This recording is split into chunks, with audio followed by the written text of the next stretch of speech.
I'm not going to ignore, nor am I going to take my eyes off of what Kwong is out with the quad straight. How does the WNBA go from record-breaking ratings to a complete ratings apocalypse practically overnight?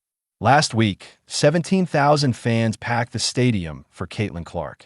This week, entire sections sit empty. Caitlin Clark's injury isn't just a setback for her. It exposes everything the league is doing wrong, and Stephen A. Smith is calling it out, loud and clear. Stick around to uncover how bad this fallout gets. Caitlin Clark wasn't just a player. She was the WNBA's lifeline.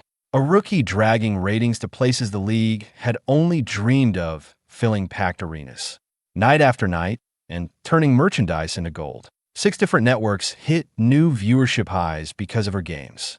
Numbers that were unheard of in the history of women's basketball suddenly became normal. But here's the problem.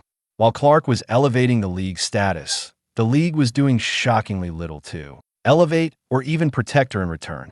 Late after night, Clark found herself targeted on the court. Hard fouls, elbows, and physical play that pushed the boundaries of what's acceptable in a professional game were thrown her way repeatedly. Yet, the referees silent, the league. Nowhere to be found. It became so blatant that Stephen A. Smith didn't just call it out. He straight up torched the WNBA for what he saw as systemic negligence. When a league lets its most valuable player get slammed, hacked, elbowed, and borderline assaulted every night with no consequences. That's not an accident. That's negligence. Smith said, how do you let the player single-handedly saving the league get treated like that? This wasn't just about gameplay, though. There was something deeper brewing, an undercurrent that Stephen A. also touched on. Some veterans and league officials couldn't hide their jealousy of Clark's meteoric rise. You had a bunch of players in this league that watched this young white girl come along and take the league by storm. They resented it, and they noted resentment, an ugly word.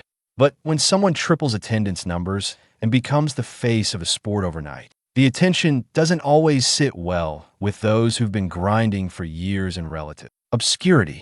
That resentment wasn't just whispers in locker rooms. You could feel it during games. The rough treatment she faced didn't seem random. It felt targeted.